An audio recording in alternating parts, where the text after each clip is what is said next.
मराठीतील सध्याची गाजत असलेली मालिका ठरलं तर मग मधून लोकप्रिय झालेला अर्जुन म्हणजेच अमित भानुशाली सर्वांचा लाडका आहे.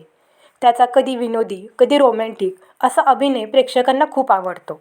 अर्जुन आणि सायली या जोडीचे मराठी प्रेक्षक चाहते आहेत.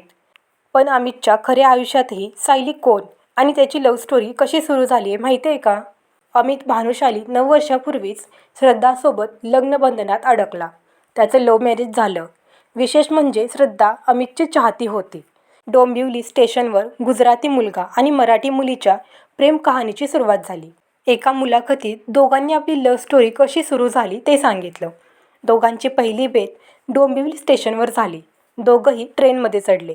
श्रद्धा लेडीज कंपार्टमेंटमध्ये चढली तर अमित बाजूच्या जनरल कंपार्टमेंटमध्ये चढला. दोघांनी मधल्या जाळीतून एकमेकांना नोटीस केलं. तेव्हा अमित मन उधाण वाऱ्याचे या मालिकेमध्ये काम करत होता.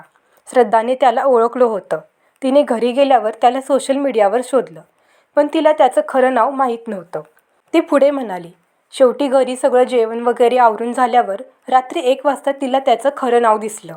तिने फेसबुकवर त्याला मेसेजही केला की तिला त्याचं काम आवडतं, ऑल दी बेस्ट. नंतर ती झोपली. सकाळी 4 वाजता अमितने तिला रिप्लाय दिला होता. यानंतर दोघांनी गप्पा मारत मारत एकमेकांचे नंबर घेतले. काही दिवसांनी बोलता बोलता त्यांना कळलं की दोघेही आजूबाजूच्या सोसायटीत राहतात. हळूहळू त्यांच्यात मैत्री झाली आणि अमितने श्रद्धाला थेट लग्नासाठी प्रपोज केलं. केवळ 15 दिवसांच्या रिलेशनशिपनंतर ते थेट लग्नबंधनातच अडकले. तुम्हाला अमितची लव्ह स्टोरी कशी वाटली ते मला कमेंट करून नक्कीच सांगा. तसेच असेच नवनवीन व्हिडिओज पाहण्यासाठी माझ्या चॅनेलला लाईक, शेअर आणि सबस्क्राईब जरूर करा. तर भेटूया पुढच्या व्हिडिओमध्ये. थँक्यू.